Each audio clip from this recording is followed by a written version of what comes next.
Hello guys, welcome back to the channel. In today's video, I'm going to show you how you can log out all devices at once from Discord PC. Okay, let's get into it guys. First of all, I'm going to open up my Discord application on my computer. I'm going to go to the Discord and we have to go to the Discord setting. We can click on this setting icon right here and then go to the devices. Okay, and if we want to log out all devices at once from this Discord PC application, we just need to scroll down. Okay, and these are the other devices I have logged in to Discord. And if we want to log out of all known devices, we can select this menu. And after that, our Discord account will be logged out from other devices at once.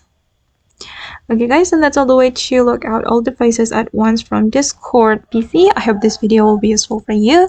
Thank you so much for watching, and if you found this tutorial useful, don't forget to hit the like button, leave your comments, and also subscribe to this channel. Bye!